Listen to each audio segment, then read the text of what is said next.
I'm going to talk about label noise in image segmentation, and specifically I'd like to address biased errors. Now I'm going to loosely define biased errors as consistent errors in the annotations, something that is wrong in the same way consistently. And we're going to show that segmentation models are actually fairly robust to unbiased errors, but sensitive to biased errors. Now, the way we're going to do this is we're going to explore a few different perturbations to the annotations. We're going to take a look at random crops from the annotations, shifts of the annotation by a constant amount, random warps from mutations.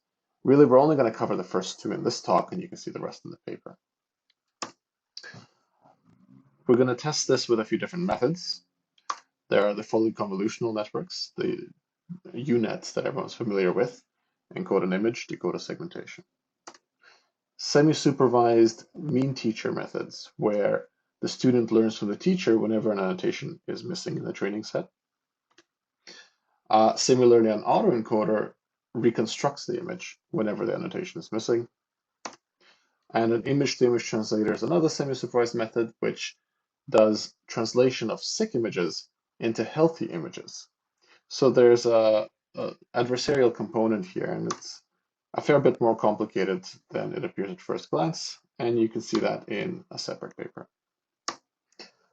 Now, when we talk about taking random crops from the tumor, we're going to try to look at it in three different ways.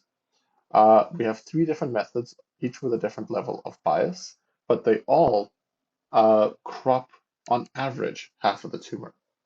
So the most biased method consistently crops out the left half of the tumor every time. And the least biased method can potentially crop nothing out, or it can potentially crop all of the tumor out, or anything in between. The middle level of bias, is associated with the approach where we're always cropping at least a little bit. So when we look at the performance of all our models here, we see that across the board, performance drops for the most biased method, and it actually is unaffected for the least biased method. When we shift the annotations in the training set by a constant amount of pixels, this is very consistent. It's a very biased error, and all of the models' performances tank, except it seems Genseg may be a bit more resistant to this type of perturbation. So overall, we see that all models have some robustness to unbiased errors.